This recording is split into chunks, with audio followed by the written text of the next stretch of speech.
रात के सन्नाटे में जब पूरा गांव सो रहा था, तब शेखर अपनी बाइक से उस वीरान रास्ते पर अकेला चला जा रहा था। सड़क के दोनों ओर घना जंगल था और हवा में एक अजीब सी ठंडक थी जो हड्डियों तक उतर रही थी। शेखर ने घड़ी देखी। रात के 12:30 हो रहे थे। वह जितना जल्दी हो सके घर पहुंचना चाहता था, लेकिन तभी अचानक उसकी बाइक रुक गई। उसने कई बार किक मारी, पर इंजन ने चलने से इनकार कर दिया। चारों ओर घना अंधेरा था और सड़क पर दूर दूर तक कोई नजर नहीं आ रहा था।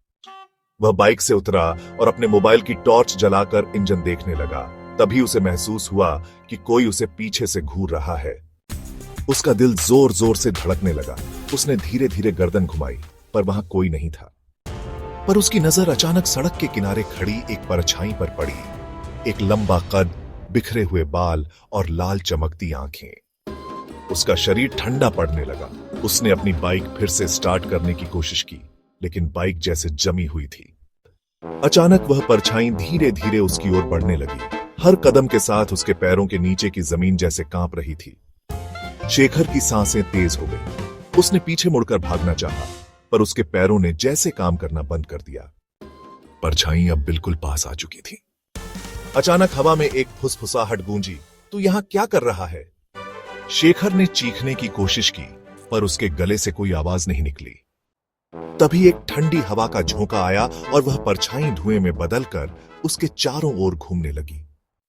शेखर ने अपने होश समेटकर भागने की कोशिश की। तभी उसे महसूस हुआ कि उसके कंधे पर किसी का हाथ है।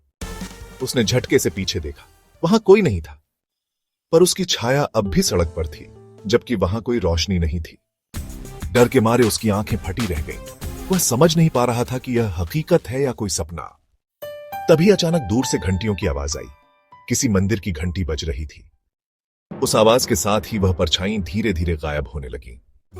शेखर कांपते हुए अपनी बाइक की ओर भागा और उसे पूरी ताकत से स्टार्ट करने की कोशिश करने लगा। इस बार बाइक स्टार्ट हो गई। उसने तेजी से एक्सीलेटर घुमाया और पूरी रफ्तार से गांव की ओर भागा। लेकिन जैसे ही उसने पीछे मुड़कर देखा, उसे अपनी बाइक के पीछे वही लाल आंखें फिर से चमकती हुई दिखीं। अब शेखर को समझ में आ गया था कि यह कोई साधारण साया नहीं था। यह अंधेरे का साया था, जो अब हमेशा उसकी परछाई की तरह उसके साथ रहने वाला था।